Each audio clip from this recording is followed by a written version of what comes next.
कृष्ण अष्टमी तिथि की घनघोर अंधेरी आधी रात को रोहिणी नक्षत्र में मथुरा के कारागार में वसुदेव की पत्नी देवकी के गर्भ से भगवान श्री कृष्ण ने जन्म लिया। यह तिथि उसी शुभ घड़ी की याद दिलाती है और सारे देश में बड़ी धूमधाम से मनाई जाती है। द्वापर युग में भोजवंशी राजा उग्रसेन मथुरा में राज करते थे। उसके आत्यायी पुत्र कंस ने उसे गद्दी से उतार दिया और स्वयं मथुरा का राजा बन बैठा।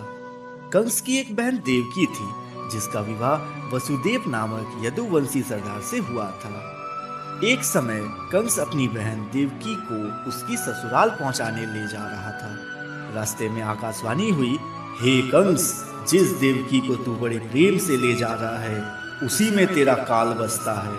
इसी के गर्भ से उत्पन्न 8वां बालक तेरा वध करेगा। यह सुनकर कंस वसुदेव को मारने के लिए उद्यत हुआ। तब देवकी ने उससे विनय पूर्वक कहा, मेरे गर्भ से जो संतानें उत्पन्न होगी उसे मैं तुम्हारे सामने ला दूंगी। बहनोई को मारने से क्या लाभ है। कंस ने देवकी की बात मान ली और मथुरा वापस चला आया।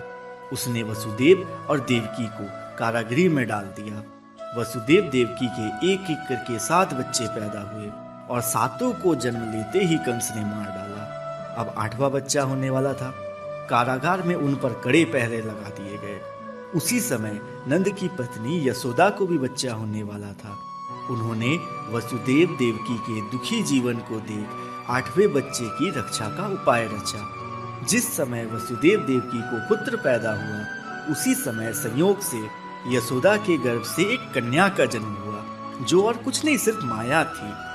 जिस कोठरी में देवकी वसुदेव कैद थे, उसमें अचानक आकाशवाणी हुई और भगवान ने उनसे कहा, अब मैं पुनः नवजात शिशु का रूप धारण कर लेता हूँ। तुम मुझे इसी समय अपने मित्र नंद जी के घर वृंदावन में भेजाओ और उनके यहाँ जो कन्या जन्मी है उसे लाकर कंस के हवाले कर दो। इस समय वातावरण अनुकूल नहीं है, फिर भी तुम चिंता ना करो। जागते हुए पहरेदार सो जाएंगे, कारागृह के फाटक अपने आप खुल जाएंगे और उफनती अथाह यमुना तुमको पार जाने का मार्ग दे देगी। उसी समय वसुदेव नवजात शिशु रूप श्री कृष्ण को सूप में रखकर कारागृह से निकल पड़े और अथाह यमुना को पार कर नंद जी के घर पहुंचे। वहां उन्होंने नवजात शिशु को यशोदा के साथ सुला दिया और कन्या को लेकर मथुरा आ गए। कारागृह के फाटक पूर्ववत बंद हो गए।